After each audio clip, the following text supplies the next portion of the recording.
do? You're just shaking it, or you feel that there's some type of connection with God, you know? You can feel if you don't know. The hashkofa is missing. The hashkofa, then you feel. It's a result, it's a side effect. What has happened, am I on? Yes. Okay, and what has happened today is a tremendous tragedy. Judaism is a religion.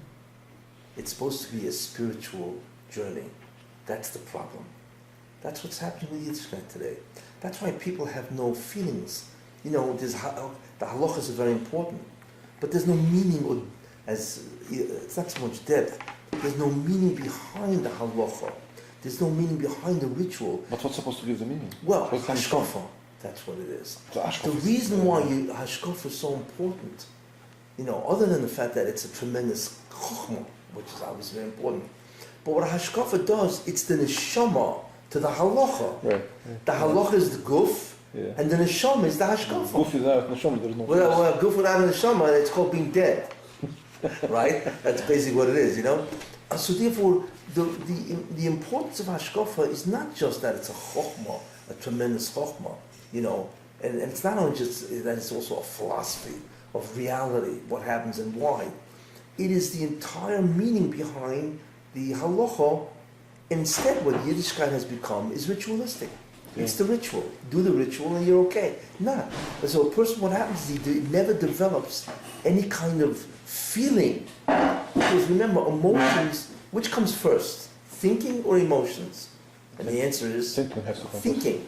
Emotions is our way of reacting to what we believe reality is. Right? So therefore, if all I see is a ritual, a halacha, right? I don't know anything about it.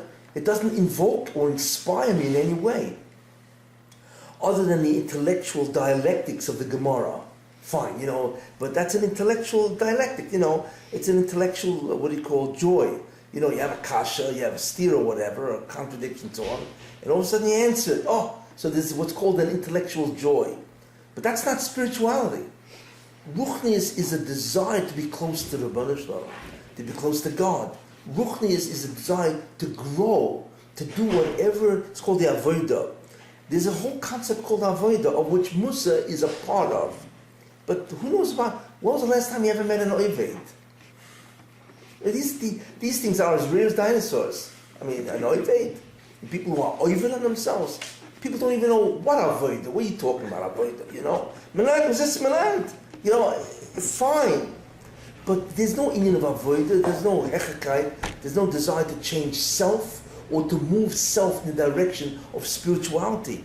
You won't do that unless there's meaning behind all the halachas, behind the Gemara, the Shulchan Aruch. Most people have no meaning behind that. And hashkofa provides the meaning. That's its critical contribution toward Judaism. I mean, you look at the average Yom Tov. You have to be honest. Sukkos. What'd you get out of Sukkos, really?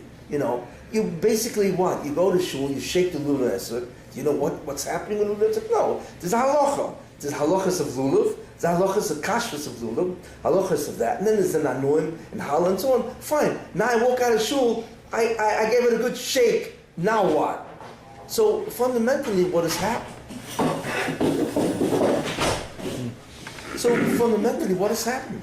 What do you think about that? You go through a whole yontif. Sukkot is an incredible yontif. Yet, it's interesting. I never spoke here with Shia about Sukkot because you know I came back, whatever. Sukkot has an incredible pnimius of how you can connect to the Rebbeinu Shalom. Who knows this pnimius? Hardly anybody. Okay, so it's basically about what? Sitting in the sukkah, having a great meal, having nice company. It's a great social because you know your family gets together, right? Yeah, hopefully there's great food, you know, and you daven and you feel good because you've done the rituals. You've gone through the requirements and you've done what the Shulchan Aruch says. But whatever happened to the Ruchnius? Where's the spiritual growth? There isn't any. The only way to get spiritual growth in anything is to understand the meaning of this. What does this have to do with the Bria, creation? What does this have to do with God? What is my contribution to moving further toward the Rebbeinu Shalom using sukkah or lulav and esrog and so on? Therefore, in many ways, there's no passion in Judaism anymore because they're so focused on the ritual, on the halacha, that there's no longer any kind of framework to put it in terms of meaning. Without hashkofa, there's no meaning. That's where people make a tremendous mistake. I hold, my personal opinion, is one of the great tragedies is yeshivas do not teach hashkofa. What are they doing? So great. So they teach Mishnah, whatever, Gemara, and so on, Halacha. Fine. But this is only one part of the story. Whatever happened to the other part of the story? Hashkofa is a major limud. It's not a side learning. Like, you remember the old Siddur, you went to yeshiva, and you learned Musa for half hour. You know, your yoitz is on Musa, you know. Did anybody ever change because of the Seder and the Mesilat Yesharim? Of course not. Because Musa itself needs meaning. Why? That's why the Ramchal, when he wrote the Mesilat Yesharim, the first parak is Machriv Vasabi Olomoy. You know, what's our job here? What is my obligation? If you don't know that, what are you doing with the rest of the Sefer? You know what I'm saying? And Machriv Vasabi Olomoy, what is a person's obligation in this world is the meaning, or rather the rationale. Why should I even bother learning the rest of the Sefer? You see, and the Ramchal understood without that. So you walk over to any Jew and ask, what's your choiv in the world? So I'll tell you, you have to learn the Torah. Of course he's right, but it's more than that. You know, it's much more than that. It's much more than just Shulchan Aruch and Halacha. There's a whole area called Avodah, Tzidkus, Kedusha. Whatever happened to that? You know, most people have no concept of even what Tzidkus is, what Kedusha is, or what an Aliyah is, the Bnei Aliyah and so on. So of course you begin to understand what's going on. The problem is the way Yiddishkeit, the way Judaism is taught today, it's a religion. It's no longer a spiritual path to fulfill that which the Immersion wants. So without the limud of hashkofa, it's just not going to work. So that's one problem. There are many problems in yeshivas. That's only one. Is that yeshivas have failed to teach the meaning of it all. And meaning means, who is the Barsham? Why did he create everything? What's the purpose of man? Why they're going?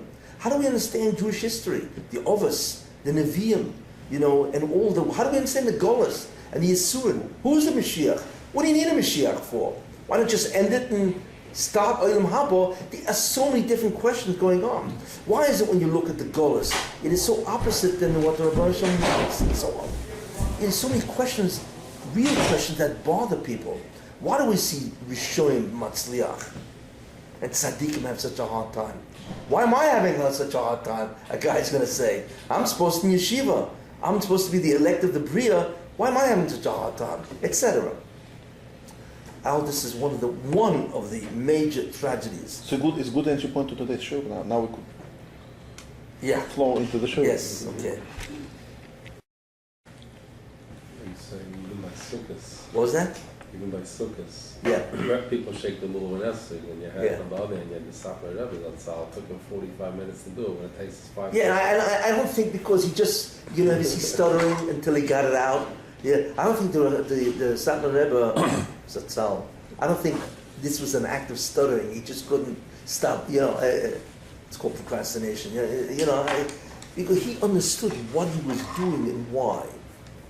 And that meaning to the mitzvah is what created an enormous drive and dvekus to do the mitzvah.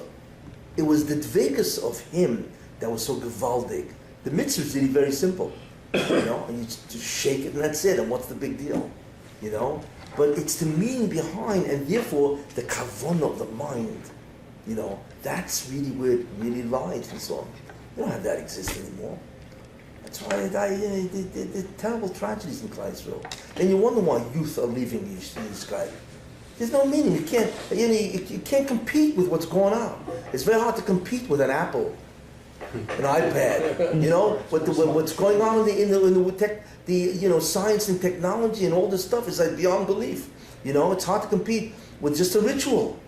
I don't care what the ritual is. And even learning this. I'm not even going to the fact that, which is incredible, because Gemara is an advanced text.